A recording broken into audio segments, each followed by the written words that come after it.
জাতীয় নাগরিক পার্টি এনসিপির তরফ থেকে আমরা মৌলিক সংস্কারের একটা রূপরেখা দিয়েছি, যেখানে মোটা দাগে ক্ষমতার ভারসাম্য, জবাবদিহিতা এবং বিকেন্দ্রীকরণের বিষয়গুলোকে আমরা প্রধান করে দেখেছি। প্রধানমন্ত্রী তার মেয়াদকাল এবং তিনি আসলে কতদূর পর্যন্ত তার এক্সিকিউটিভ পাওয়ার এক্সারসাইজ করতে পারবেন, একই সাথে রাষ্ট্রপতি তার নির্বাচনের প্রক্রিয়া কি হবে, বাংলাদেশের প্রধান বিচারপতি তার নিয়োগের প্রক্রিয়াগুলো কী রকম হবে, বাংলাদেশের উচ্চকক্ষর গঠন প্রক্রিয়া এবং উচ্চকক্ষের কার্যাবলীগুলো কীরকম, একই সাথে আমাদের যে সাংবিধানিক এবং সংবিধিবদ্ধ প্রতিষ্ঠানগুলো রয়েছে সেই প্রতিষ্ঠানগুলোতে নিয়োগটা যাতে ফেয়ারলি হয়, যাতে একটা সমন্বিত কমিটির মধ্য দিয়ে এই প্রতিষ্ঠানগুলোতে নিয়োগ হয়ে সেগুলো যেন দলীয় রাজনীতির প্রভাবগুলো মুক্ত থেকে তারা যেন জনগণের হয়ে কাজ করতে পারে, মোটা থেকে এই বিষয়গুলোকেই আমরা সংবিধানের বা অপর সংস্কারগুলোর একটা মূল জায়গা হিসেবে আমরা এটাকে বিবেচনা করেছি।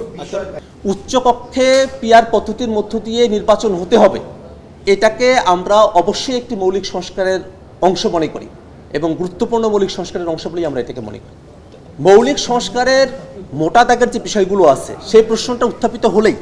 বিএনপির তরফ থেকে এবং তাদের সঙ্গে আরও গুটি কতক দল তারা সেখানে বাধা তৈরি করছেন এবং তারা সেখানে ঐক্যবদ্ধের প্রক্রিয়াকে তারা বাধাগ্রস্ত করছেন এবং সেই এজেন্ডাগুলো যাতে ঐক্যমত্যের আলোচনার মধ্যেই না থাকে তেমন ধরনের একটা পরিবেশ সেখানে তৈরি করার চেষ্টা করছেন। জাতীয় নাগরিক পার্টি এনসিপির তরফ থেকে আমরা নির্বাচন কমিশনে যেসব শর্তাদি পূরণ করে আবেদন করতে হয় আমরা সেগুলো আবেদন করেছি। প্রাথমিক বাছাইয়ের পরে তারা আমাদেরকে কিছু সাজেশনস দিয়েছেন, পর্যবেক্ষণ দিয়েছেন, যে পর্যবেক্ষণগুলোতে আমাদের গঠনতন্ত্রে একটা বিশেষ ক্লজ, কালার এক্সপার্ট, জর্জ স্যাপ এবং মাইল্ড অন হ্যান্ডস টেকনোলজি সমৃদ্ধ অরিক্স ক্রিস্টাল ওয়াশ আপনার লন্ড্রি এক্সপার্ট ইনসার্ট করার কথা বলা হয়েছে।